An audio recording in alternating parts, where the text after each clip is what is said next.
পাহাড়ের ভেতরে যে তিনজন আটক ছিল তারা যে দোয়া করেছিল জীবনের নেক কাজ দিয়ে, এটা আমরা জানি না? তাই আপনি নবীজির হাদিস থেকে নেবেন।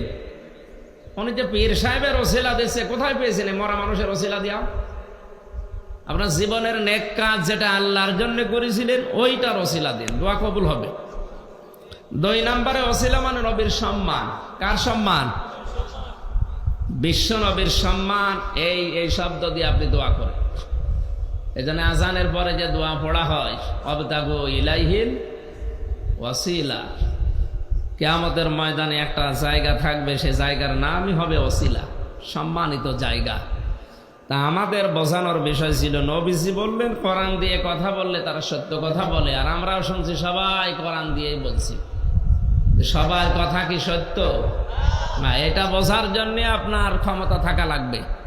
এই জন্যই তো কোরআনের প্রথম শব্দ